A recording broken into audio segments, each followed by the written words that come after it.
discussions for years, trying to find different ways to solve this whole problem.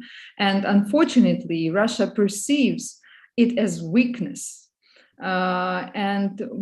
Every time Ukrainian troops, Ukrainian armed forces conducted successful counteroffensive, Russians had to withdraw their troops and nothing happened.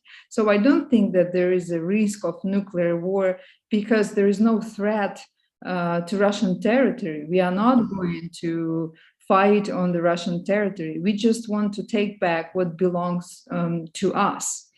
And obviously, we need to end this war as soon as possible. And the only way to do it is to support Ukraine, to provide Ukraine with armament. And this is the only solution Ukrainians would accept. Because, as I said, any peace talks at this stage would mean that we would just give Russia time to strengthen.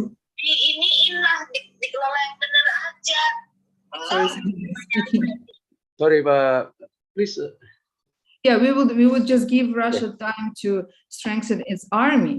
So that's why Ukrainians continue to say that we have to get back our territories. And there is no, after all terrible war crimes Russian troops committed in Ukraine, there is no way we can accept these peace talks on this stage. Peace for us has a few components. First of all, we would like to regain control over our territory and get back our people. Then we would like, another component is accountability. All those who committed these terrible crimes have to be brought to justice. They have to be punished. All those generals, politicians, propaganda people who have been inciting this hatred. And then, of course, we would like to get reparations. This is ultimate peace for us. So accountability, reparations, and first of all, when we will be ready to sit and talk, when we regain control over our territories. And the Ukrainian president and Ukrainian government were very clear on this. And I just want to emphasize that it's not that Ukrainian government thinks, that's what Ukrainian people, that Ukrainian society think. And I know that in your country, Russia is spreading different narratives. And I was very much surprised when I learned that one of the main narratives that Russia spreads in Indonesia was that Russia is a protector of Islam. To be honest, it is absolutely outrageous narrative, because look at the history of Russia. Look at Chechnya, look at Syria, and look what Russians are doing to their own Muslims. Russian Muslims are being sent to the front line, basically to be killed, the first ones. All Russian ethnic minorities are the first who are being deployed to the battlefield. So we see no respect to Russian Muslims from Russian government. And I see also that Russia is trying to impose this narrative in the countries of so-called global South, that this is the war between West and Russia, NATO and Russia, which is not true. Yes, it is true that we get the largest support from the Western countries, but for us, it's not about the West. It's about civilized values. It's about human rights. It's about freedom, independence. We just don't want to speak language which is imposed on us. We don't want to be tortured. And we don't want, as activists, civil activists, I don't want to be, detained and tortured in Russian prisons if they come here, or even to be killed. So that's why we say there is no other choice. And I'm very grateful to you that you have this interest to this war. Obviously, this war impacts the whole world, and Russia is blackmailed the Western countries with energy issues, and the countries of global South with the issues of food security. And for us, it's obvious that we would like to provide food, because obviously Ukraine is one of the main sources of grain for the world. We would like to provide grain for all our partners, no matter how far they are. but we just have to deblock all our ports for this. We just have to deoccupy our territories to be able to gather, to collect this grain. So I think that I would stop here. Thanks once again. Thanks for you to have me here, and I would be very happy to answer all your questions. Thank you, Ms. Liubov, for your insightful remarks. I think you'll not stop there. I think you hold your thought because some of your statements say you will not stop fighting Russian because so negotiation is still not on the table now, but you still need some what do you call it military assistance for friendly countries and also allies. So without further ado, I think I will invite Professor Lyle to give his opening remark. Please, Lyle, floor is yours. Okay, yes. Hello, everyone. Honored to be here again, and just very glad to listen to this forum and exchange of views on a critical issue. I am following the war closely after a year after the Putin's brutal invasion of Ukraine. You know, we're witnessing this immense tragedy with human costs, economic costs, and I think environmental costs as well that we often don't talk about. But I think if there's any light in this darkness, of course, it's as the speaker just elaborated, the incredible bravery of the Ukrainian people. Really, I think they have won a stunning victory, and I think the president of Russia is deeply humiliated, I would say. To my estimate, that can form a basis for peace. So here I probably disagree a bit with what was just said, but the costs, like I said, of the war are truly immense. I think hundreds of thousands are dead on the battlefield, and then we can multiply that times 5 or 7, 10 for the number who are terribly wounded, orphans, people with psychological scars. Whole cities have been destroyed. And then we know there are millions of refugees. Global arms control is in tatters now. And of course, while we're discussing the war, we're not talking about important global issues like climate change. I think that should be disturbing to all of us around the world. In Asia, I would just comment, I know people in Asia have been affected by the high inflation, which has been very difficult. I mentioned the climate change issue. And then we're also seeing a lot of turbulence in US-China relations. And the Taiwan issue is also even, I think, we could say more acute. And Russia's relationships with Japan and South Korea are also kind of been taking a nosedive. So I think we could say tension is spiking in East Asia as well, maybe more in Northeast Asia. But I would slightly disagree with this Tsibulska that, to my estimate, and I did my PhD dissertation on nuclear strategy, I think the nuclear risks are very real. I've been documenting Russian nuclear threats, and I have 5 very high-level nuclear threats made just in the last 5 weeks, including from, let's see, on February 18th, Sergei Ryabkov, who's the deputy foreign minister. On February 14th, from a former general, Netkachev, and then January 16th, from another Russian general, Andrei Gurilov. I mean, these people understand military affairs.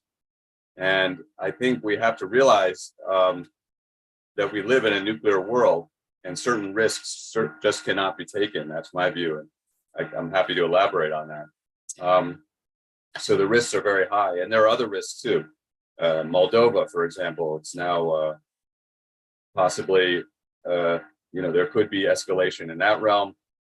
I don't rule out that Russia may decide to strike out at a pipeline, to take maybe to take revenge for what they think was sabotage. Just a few remarks in closing here. I would say that how did we get here? To my estimate, this war was preventable, I think there were many missed opportunities. Clearly, there's no question that Putin bears the lion's share of the blame, but to my estimate, the West also has some culpability, unfortunately. What to do? I think we need to respond with realism and restraint, both. And I think I would like to see the United States and the West continue to support Ukraine in a very robust way. But I also am urging that peace negotiations should start, immediately.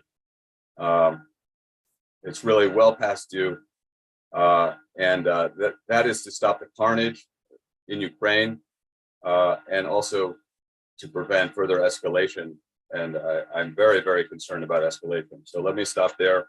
I wish I had a happier message. Thank you very much for having me. Thank you, Lyle, for your opening remark. I think I read some of your piece. I think the last January, you say also scenario on the North Korean War stalemate scenario. Maybe you could elaborate later on.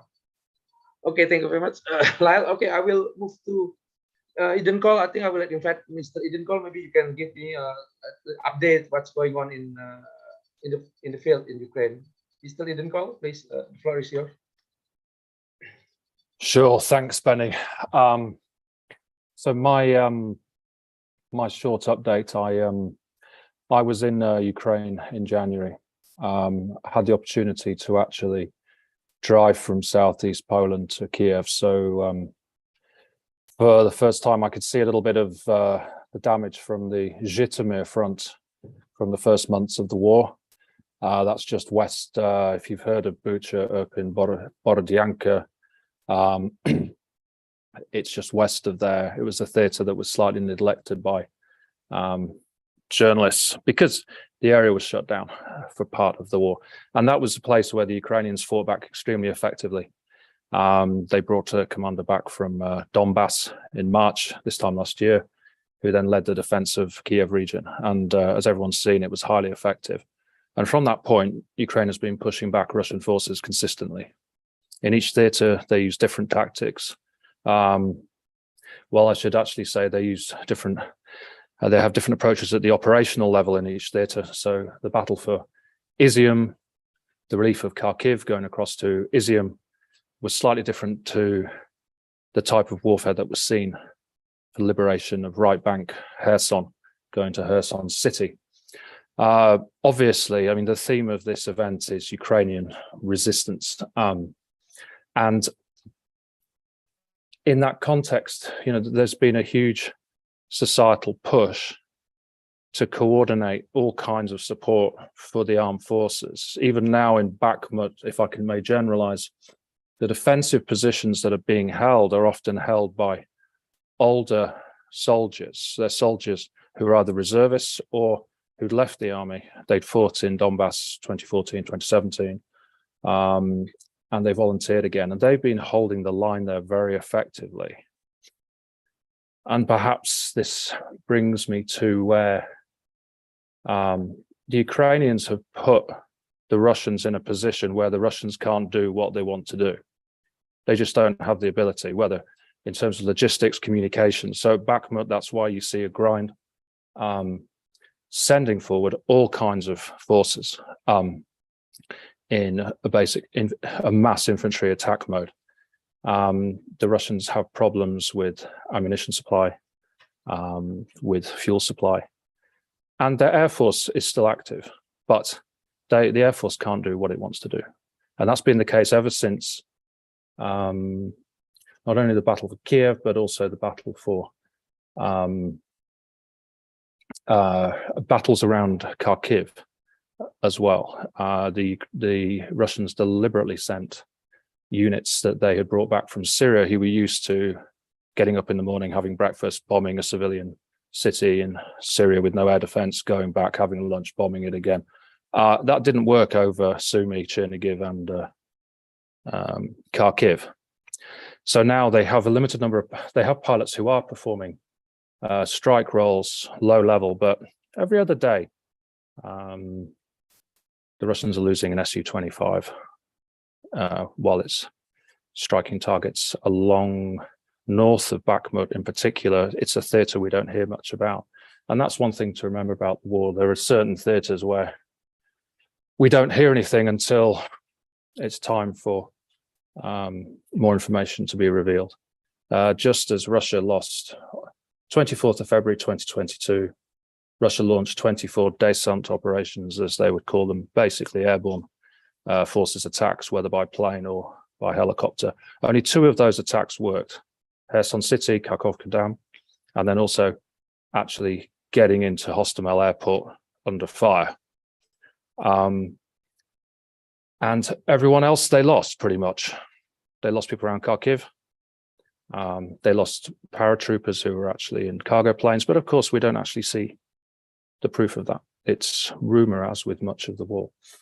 So Ukraine has mobilized very effectively. At the moment, we have the head of defense intelligence, who a few weeks ago was indicated he might become defense minister, but for various reasons that didn't happen, partly because he didn't want to move and neither did the defense minister. He's indicating that there will be this year will be decisive for Ukraine and that there may be an offensive looming. There's no proof of that, but I think there's evidence that's the case. But the West has been very slow to supply certain weapons, certain vehicles. And although air defense is bettered, there will soon be, there's already German Iris in situ, which is very effective, UK at low level, Starstreak and the Martlet. But soon there'll be even Dutch Patriots, Polish Patriots, American Patriots, and those will help with the ballistic missile threat. And also the Spanish have, I think they're just coming in old Hawk missile systems. But the critical issue is right now is tanks. Maybe 200 tanks would modern either Leopard 2. I mean, they won't get more than 15 Challengers from the United Kingdom because UK only has 44 Challenger 2s that actually work, as they've degraded their armed forces as a matter of deliberate policy. But scraping Leopard, there's 4 Leopards already in theatre. They're already in Ukraine, delivered on 24th of February this year. There'll be more German for Canadian. If these numbers continue to build, and maybe there's about 100 pledged, they could have a decisive impact. They can move in the conditions more effectively of eastern and southern Ukraine, particularly at the moment as the thaw has kicked in. And they can fire at longer range at night with thermal sights. So that brings us maybe even to thinking about an end state. I mean, we mustn't forget, Ukraine does take, I mean, we've heard already about the number of refugees, internally displaced people. But there is a chance that they can decisively move on either Eastern Donbass front or Southern Kherson front. But the question is, when will that happen? And there's a lot of pressure at the moment in the system to actually get people trained up on all the donated weapons. And of course, let's not forget, Ukraine, about a month ago, Ukraine had lost a total of about 536 tanks in this war. Now, the biggest donor of modern battle tanks to Ukraine is Russian Federation. At that point last month, the Russians had donated 430 functioning or repaired tanks to Ukraine. So Ukraine is able to use material it captures very effectively, but it has been able to employ, if we're not just talking about the use of Starlink, which is being substituted right now, but other systems to conduct long range and also tactical reconnaissance and tactical strikes, to put Western weapons on Soviet planes, the use of the anti-radiation missiles from MiG-29s. And in the future, there may be more other munitions that will be Western munitions that will be used on certain Ukrainian planes. But the pressure is lack of planes, lack of really modern battle tanks to have a decisive effect. And what we see from the Izium front is that the Ukrainians in short order were able to combine all kinds of Western supplied artillery, particularly German mechanized artillery and French wheeled artillery, to fight along what is quite a long front line and have a decisive impact and create and have a strategic effect that the Russians weren't ready for. The Izium front just collapsed as the Russians ran. So in this war, each time the Ukrainians have put up sufficient resistance, they have been able to change the battlefield, change events, have everything move in their favor. But it's not to forget, this does cost a lot in terms of casualties, whether fatalities or wounded, and that's the big challenge, as with any high intensity conflict, that Ukraine will continue to face. But fundamentally, the problem for Ukraine is not necessarily manpower or volunteers, but it's having sufficient equipment and ammunition to keep fighting. So all the donations that have been made, and maybe I don't want to talk for too long, but maybe if I just to maybe touch on some points made about Russian propaganda and well, I'll call it the global South, but maybe also call it the Muslim world as well. I mean, some nations have been very discreet in their assistance. Ukraine International Airlines, which is a conventional passenger airline, they were flying to Sudan regularly last year as part of a huge airlift. Sudan made a strategic choice for various reasons to move with, to help Ukraine. But they've been very discreet, and there are other nations who are discreet like that. And in reference to Sudan, although this may actually be related to other international political issues, subsequent to the various nations abandoning Kabul in 2021, Pakistan has supplied quite some amount of ordnance to Ukraine, but is extremely discreet about that. But you see it on the battlefield, so it's fairly clear where it's actually come from. So some nations have been supportive of Ukraine. I mean, for example, Ukraine has always had, has always provided services in what I suppose you would call the global South, but maybe it's slightly, should be, you know, in the developing world, Ukraine has always offered very competitively priced services. So if you want to build something, I mean, not just construction, but also other engineering services and related services like electrician services. If you want in Sudan, Ukrainians would often be working there because they were not expensive, they were good value for money. So all these little relationships have paid off over time. Perhaps somewhere where Ukraine didn't have quite as much reach was Southeast Asia, but I think there's cases where Ukraine did cooperate, particularly on heavy lift cargo, etc.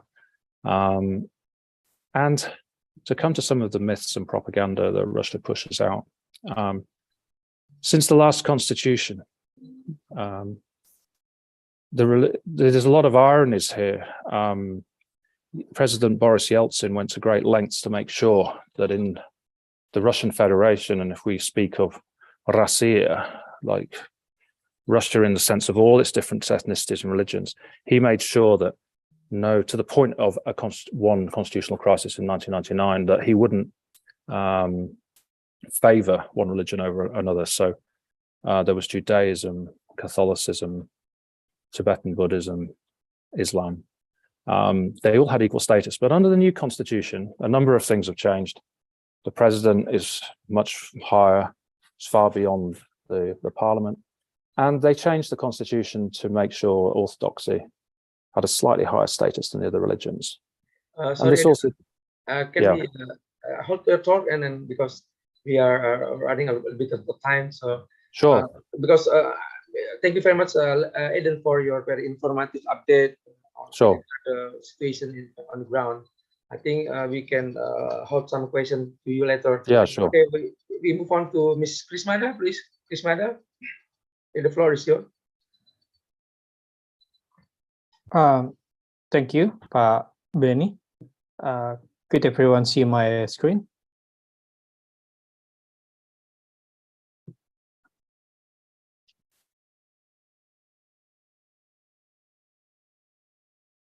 Good evening, everyone. This is more or less the battlefield right now. Span from the uh, Donbass to Kharkiv to Kherson, and this is the today cost of under today approximate cost of war. 30 million refugees is something 47 stop operating and civilian wounded and extra. And then this is a historical background why the Ukraine keep resist not compromise. Like the Mr. Liubov says, we don't want to compromise. We don't want to negotiate right now. We just want to resist. Ukraine in some 4 years they you can be in some years of rule under offering rule, and as independent nation, Ukraine less than 40 years. That's why Ukraine leaders and people only know how to resist, not to compromise. And this is the state of war since the 2014. We see sporting military-based resistance. I meet some of them in Kharkiv in Sumy last summer. And then in April, after many drones, many javelin, Ukraine can repel Russia from Kiev and many cities. Then there's stalemate. And in August until November, there's some counteroffensive in Kherson, in Kharkiv, in some of Donbass.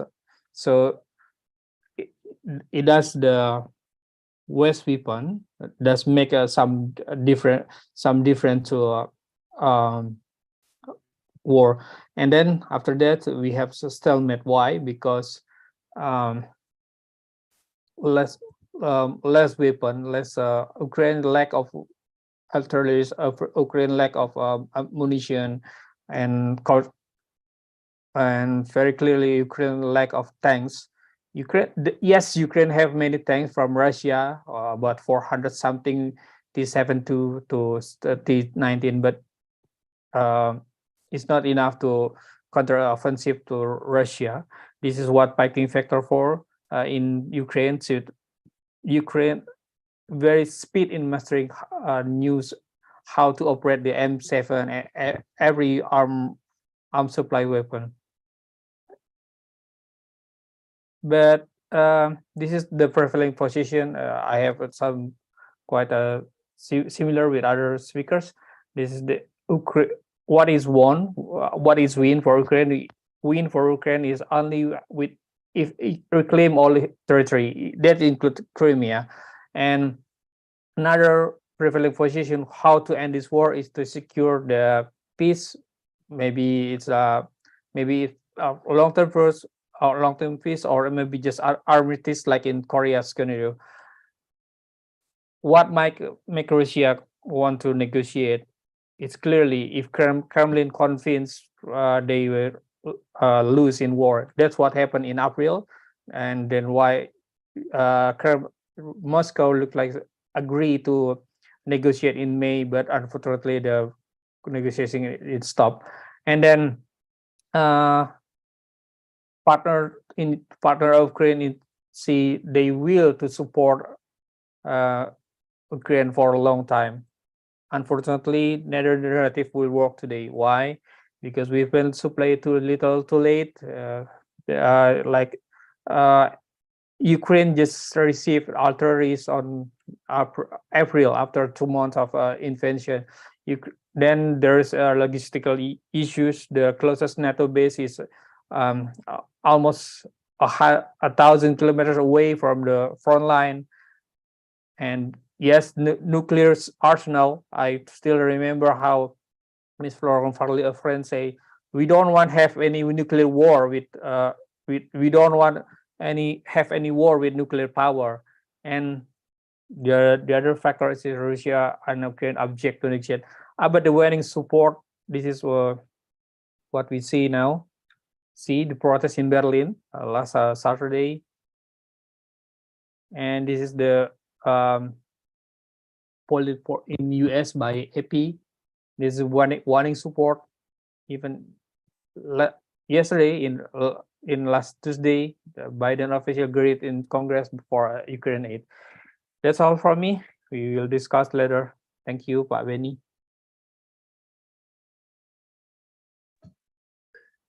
Thank you, Mr. Kris Mada, for your very short and very informative, insightful.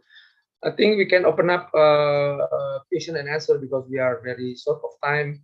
You can raise your hand in the screen, and then I will appoint you. You can directly. But before that, I think I would like to raise a question to Mr. Liubov.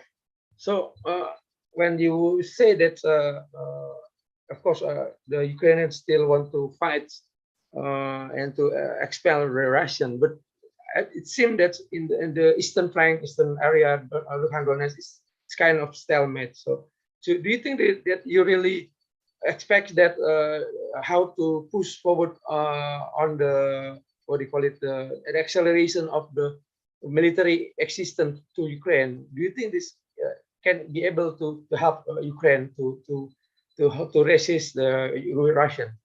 Mr. Liubov. I think that for us to conduct counteroffensive, we need more weapons, we need more armament. So far, we are in the defensive position. We cannot push Russians back fully as we want, at least to the territory we had before 24th of February of last year.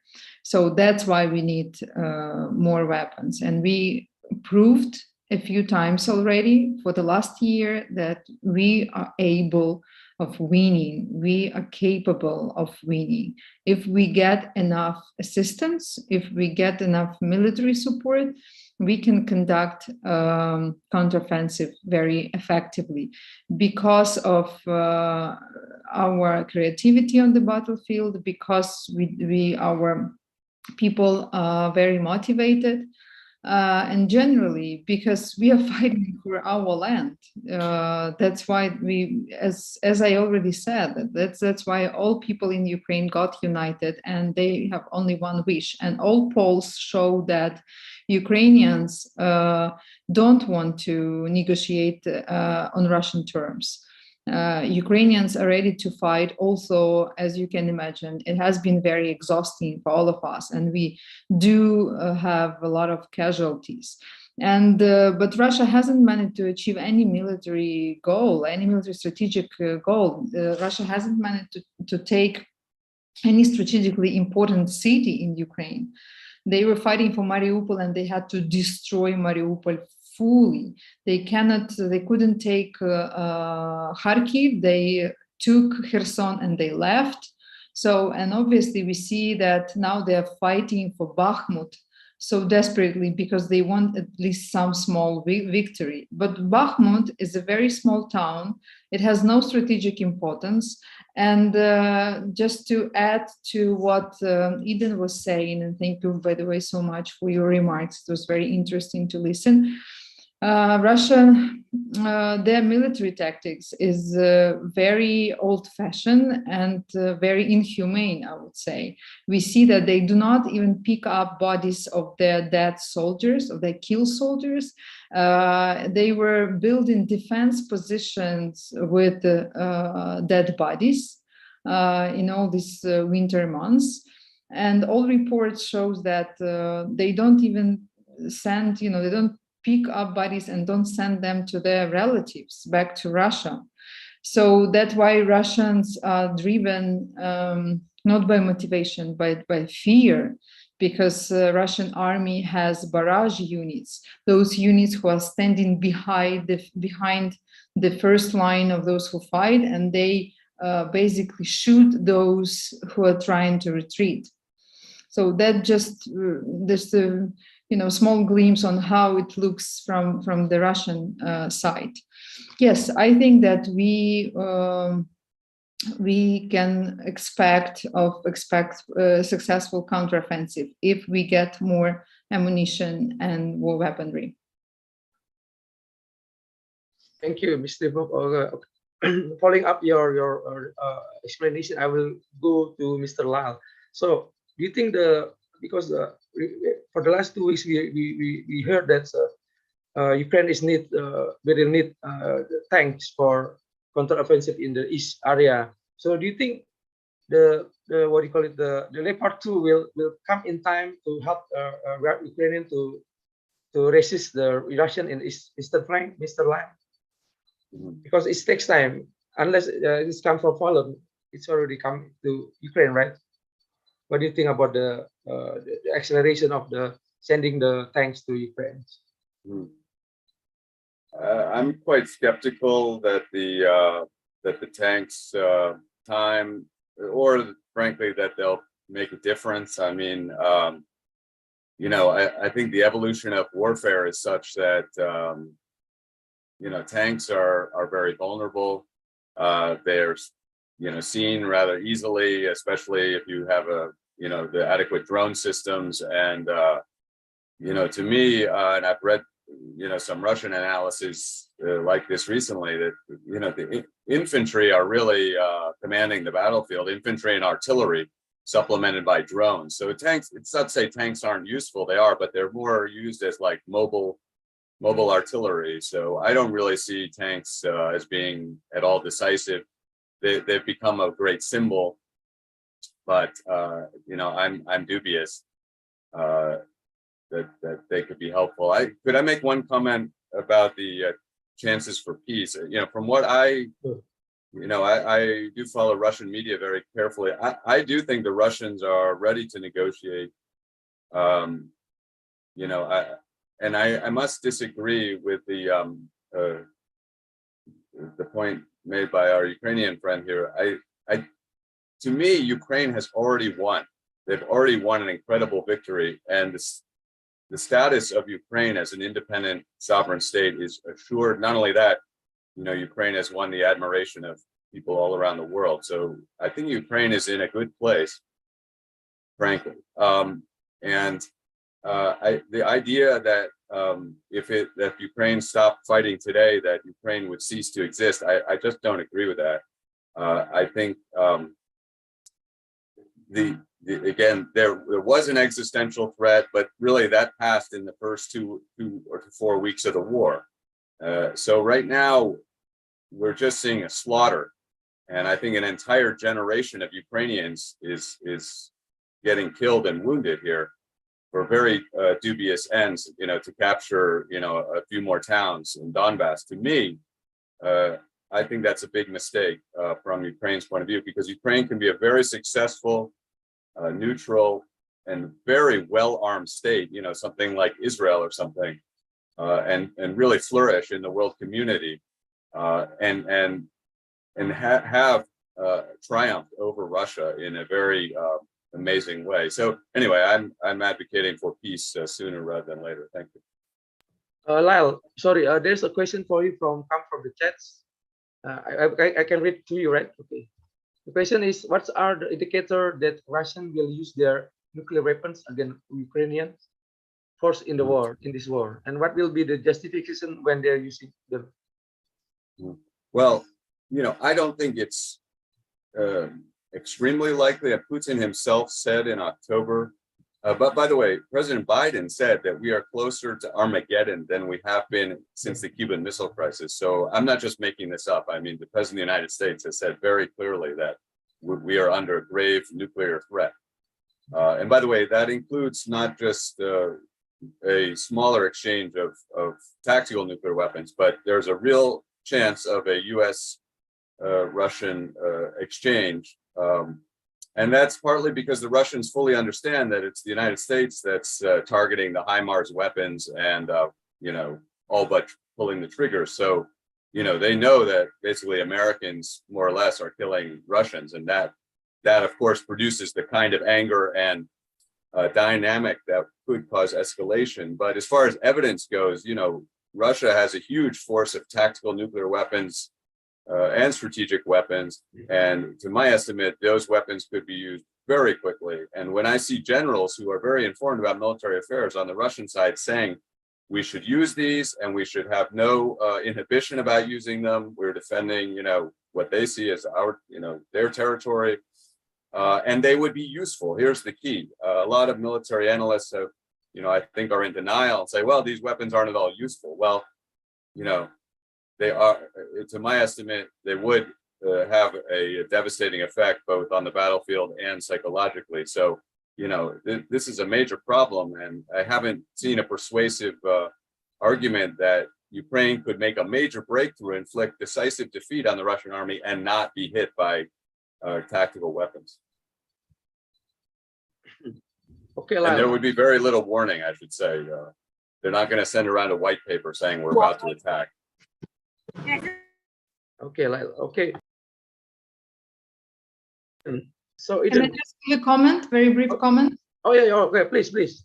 I just wanted to say that, like, what Ukraine has been trying to convey for all these years of war, but because the war started in 2014 when Russia annexed Crimea and occupied eastern parts of Ukraine, that you cannot make any decision about Ukraine without Ukraine. So imagine if you tell all these points about peace and about Ukrainian victory to those who are left on the occupied territories, those people who lost their close ones, loved ones, who are hiding in the basement, who are tortured, who are in the torture chambers right now. And we know that Russian troops even have torture chambers for kids.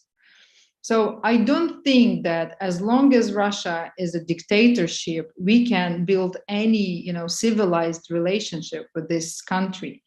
And after every difficulties on the front line, Russia threatened us with nuclear weapon, and nothing has happened because they know that if they use nuclear weapon, there will be very strong response. So Russia is trying to play this nuclear strike card all the time. And I don't really think that they can do it because it's going to be very tough times for them. So that's why it's crucial for I think all of us. And I think that you would agree with me that it would be very disappointed for you, for yourself, if somebody suggested you some solutions without your participations. And I think that it's up to Ukrainian people to decide whether they are ready to stop fighting. And let's please, I think it's very important not to mix up ceasefire with peace. We had a few attempts to establish ceasefire. It was called Minsk Agreement. First one agreement and the second one agreement. And every time Russia violated these agreements. So if we allow Russia to start so-called negotiation, because they're not going to be real negotiation, obviously, it will just give them time to strengthen their army, to mobilize more people and attack us again. So I think that we all have to work harder to make Russia weaker to the point where this country wouldn't be able to attack independent states. Thank you. Okay, Kris, you have any? You want to say something, please, Kris? Yeah, thank you, Pak Benny. Since Mr. Liubov mentioned about Minsk agreement, it's coincidentally last week, Ms. Merkel admit that Minsk agreement is to buying time to make Ukraine stronger, to make Ukraine more effective to repelling Russia. So it's not just Russia who are build up their armament; it's Ukraine too during this Minsk agreement to last year before the invasion. That's my first point. My second point is will Russia use their nuclear armament? It's a 1 million question, but if Ukraine intensifies its attack to Russia like yesterday and the day after before yesterday, like Tuesday and Wednesday, some Ukraine UAV attack Moscow, Belgorod, and something. Russia will eventually at least use their tactical nuclear, and will the NATO reaction to them? Well, clear NATO will attack Russia for that, but Russia will attack NATO as well, because like Professor Goldstein stated, this is war only the name.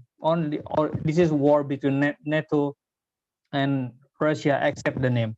NATO provide where he must attack. NATO provide this weapon. NATO provide the coordinates and extra. So this is only name between a war between NATO and Russia. Thank you, Pak Benny. I'd like to move to Mr. Eden Cole. I think from your remarks, I just initially before that, you said there's a need for ammunition for the Ukraine in the front lines. So what do you think can the Western countries supply this in acceleration to supply in the front line? Eden? So Benny, that's for me, yeah? Yes, for you. About the ammunition. I mean, it's a bit of a vexed. I mean, on this issue, we have to be a little bit clear that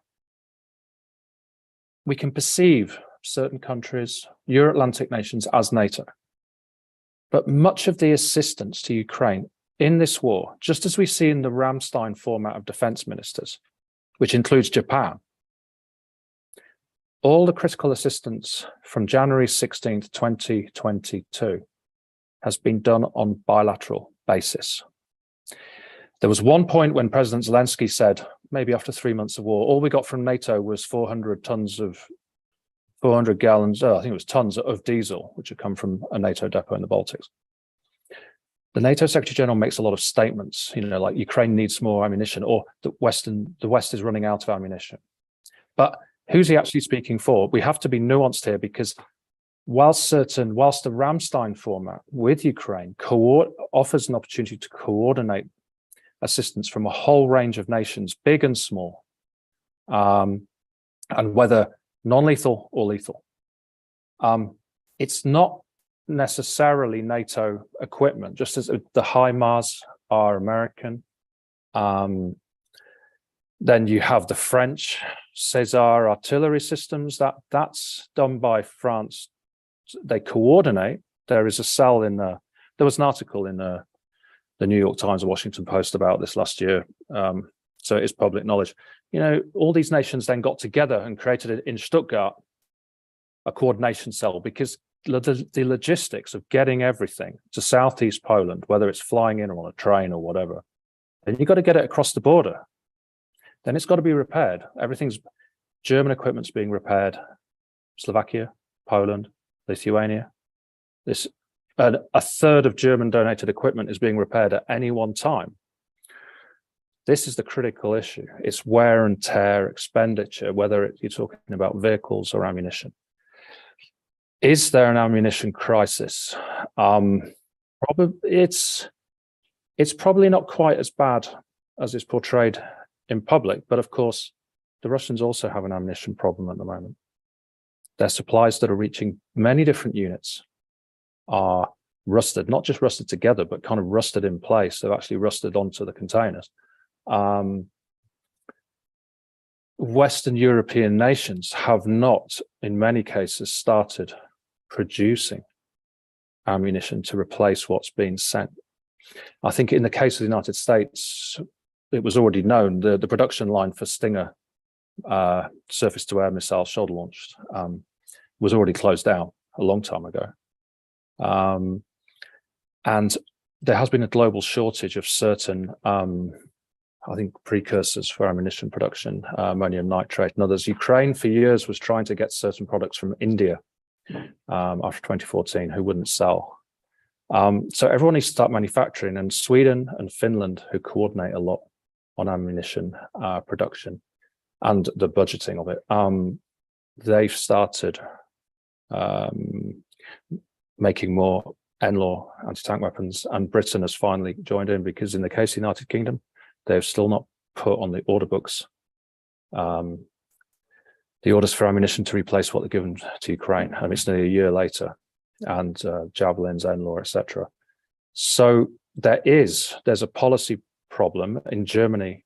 Some of the press in the last weeks have been asking questions. Why aren't we producing more ammunition? Because we can't use the ammunition we have from Switzerland or other sources, but why haven't we restarted production? And the arms industry have pointed out that because of the legal requirements in Germany, they can't start manufacturing any type of ammunition until the state gives them an order. So Germany is also lagging behind. So Western nations do face a challenge of actually restarting ammunition production of all different types for small arms, for artillery. They can't just take for granted that everything will be fine. But it's starting. Maybe it's starting in the States for certain things like the, I forget the company concerned. For HIMARS, the orders already went in to continue and increase the manufacturing output for the ordnance used by HIMARS. So some USA is a little bit ahead of the curve. European nations, they're still having discussions, and they're feeling the pressure. But maybe it's the Scandinavians who will take the initiative. So in a way, we have this problem where we have to disambiguate between NATO and the sort of figureheads of NATO, and then actually what's done on the ground. It's all often nation to nation. It's just bilateral assistance via various coordination mechanisms, which tells us a few things about the Euro-Atlantic space. But of course, I think Japan has been at every Ramstein defense ministerial contact meeting since maybe even the first meeting, definitely the second. So Japan has a perspective on these matters, which of course relates to its new policies and its strategic posture, which also is important for South Korea and for Indonesia. Thanks, Benny. Then I think I will, before we still have only 10 more minutes. I think if anybody want to raise the question, I can, or maybe Mr. Major General Bambang, you maybe have any comment or question to the speaker. I will welcome your comment, Pak Bambang, if you have any.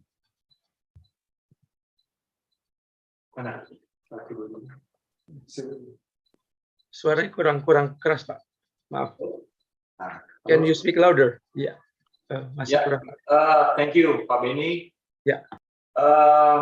Thank you for all the speakers for the very informative information that you've given to us. There is no doubt that the Western military assistance has had significant positive effect on Ukrainian resistance. The success of Ukrainian counteroffensive in regaining Kharkiv and Kherson, previously under Russian control in September, wouldn't be possible without the support of US and Western modern weapon system. However, in my opinion, military assistance, no matter how modern or sophisticated, will never be a decisive factor. The US in the past has supported regimes with lavish military support, such as Afghanistan, South Vietnam, in Iran, yet their militaries have collapsed. What has made Ukraine different? The answer, in my opinion, is the resilient spirit of cohesion and resistance among the Ukrainian people. That, combined with the military aid, is a potent mix in winning this conflict. That is my opinion. Thank you. Thank you very much, Major General Bambang, for your very insightful remark.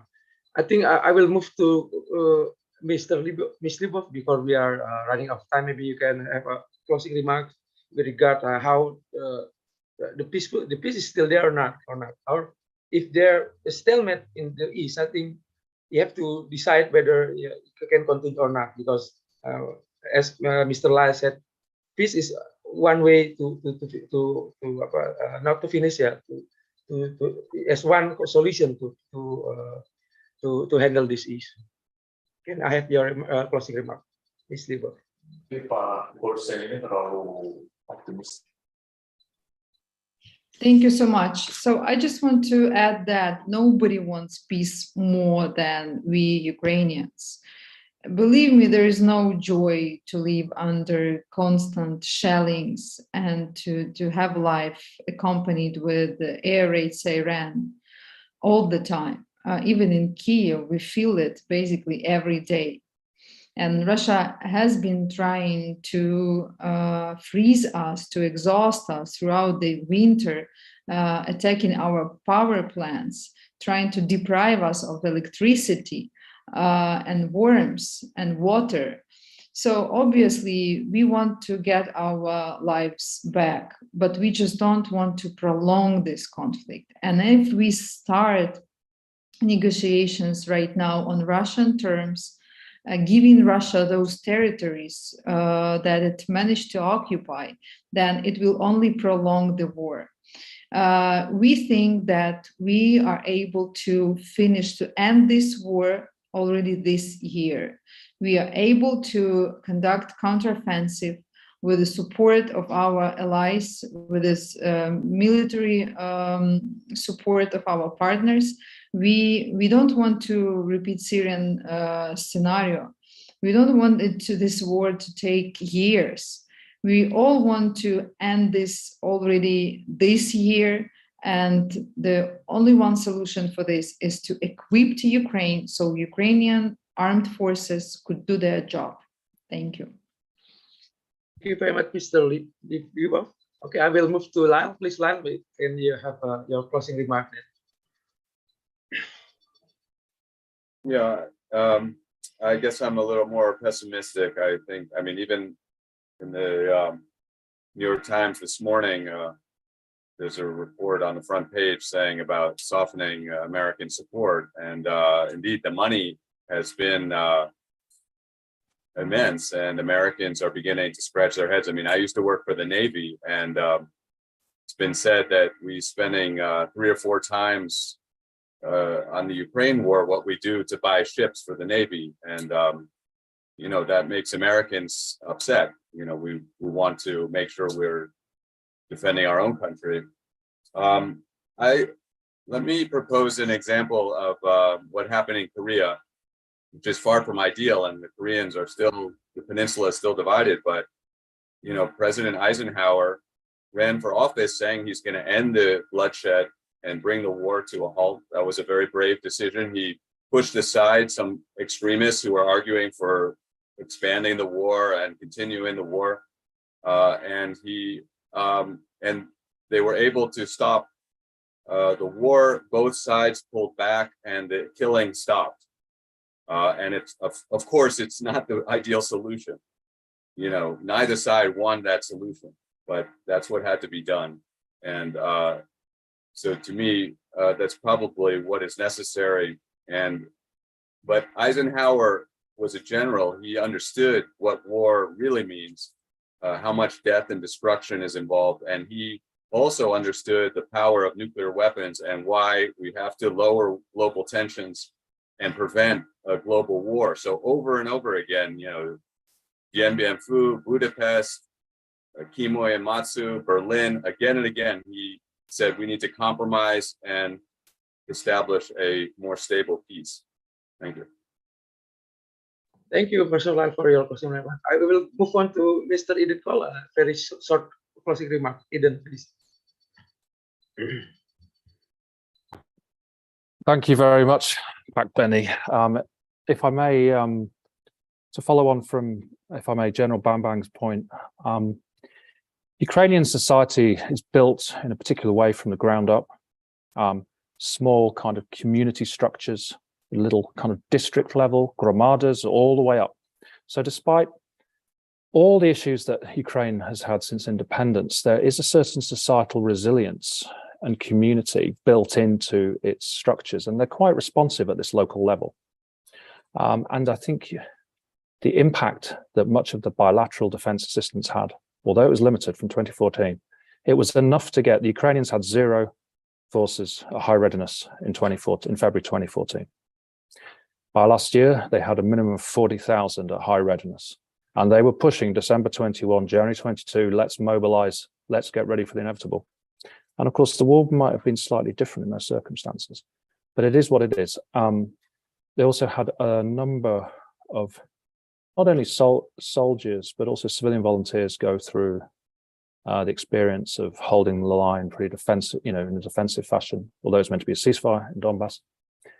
And gradually, they aggregated sufficient, they knew what they were going to face. They'd faced the Crimean operation, at a particular time, and they'd faced the grinding fighting in Donbass. And so when the moment came, whilst those first days and weeks of the war were an extremely dangerous time, the Ukrainians more information comes out now, Chernihiv, Sumy, it was Ukrainian civilians who ran around in the fields, destroying the Russian columns who were moving towards northeast Kiev. And that was done at a local level using local structures. So, I think maybe one day an academic will write a book. We compare Indonesia's struggle against the Dutch. There may be some similarities to be drawn out. They're basically fighting. This is fundamentally about coordinated societal resistance more than anything else. And we just have to see this year what end state the war reaches, but the objectives of Ukraine are well articulated and clear. And these next months will be perhaps decisive, but then anything that brings the war closer to its end is a good thing, if we're going to generalize. So I'll leave my comments there. Thank you again to Pak Rizal and Benny for the invitation. And thank you, it's Pak good to meet all of Idenko. you. Thanks. Thank you for your last comment.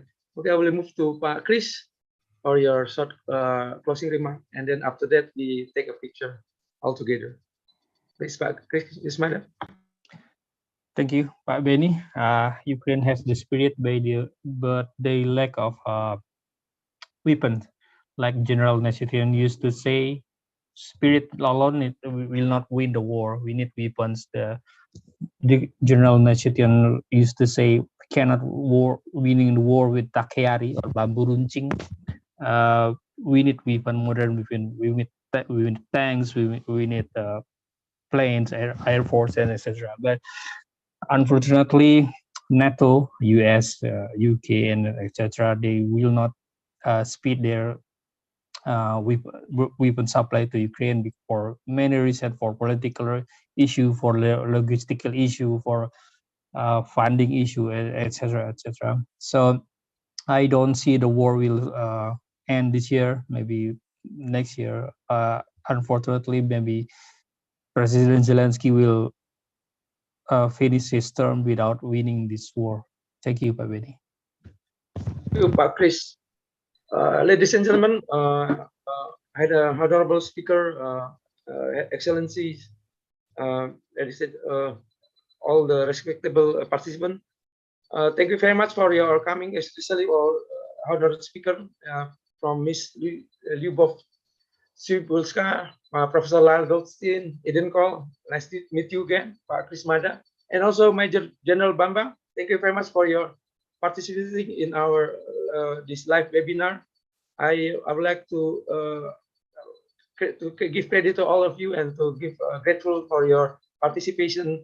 And I think we have a very good discussion tonight, and hopefully there will be fruitful solution on this war between Ukraine and Russia.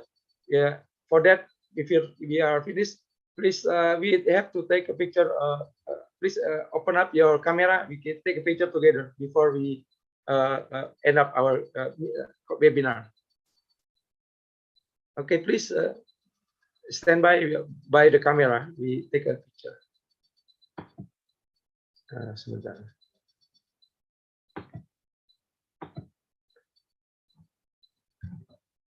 Oke, silakan.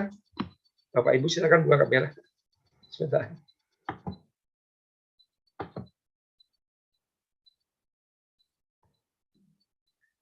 Oke. Smile. Is already taken or not? And Kiara? screenshot in 3, 1, 2, 3. Thank you. And then the second slide. Okay, done. Thank you all. Okay, thank you. Again, thank you, ladies and gentlemen, all the honor speaker. Hopefully, this is not the first time you came, especially Professor Lyle. This is the second time here. Mr. Eden Cole, Miss, thank you very much for coming, Mr. Liubov. Okay, terima kasih semuanya. Sampai jumpa lagi ya. Mr. Yuda ada pertanyaan? Okay, thank you so much for participation. Sampai jumpa, Eden ya. And glad to see you again, Eden. Yeah, We are thank waiting you. for you in And good to see you Jakarta. too. I'm looking forward Long to time not to visit see too. you. I'm very glad tonight. You should come. We should go to Kiev together. Okay, that's the thing to reconsider. Maybe after Jakarta, but yeah, Yeah, let's see. You should go to Jakarta first. We can go. Yeah, first and then. Okay, everybody, thank you very much. Selamat Thanks, malam. everyone. Okay, Okay, thank you so much. Have a good evening. Goodbye. Bye bye. selamat Okay. istirahat See you semuanya. next time. See you Okay, next time. thank you.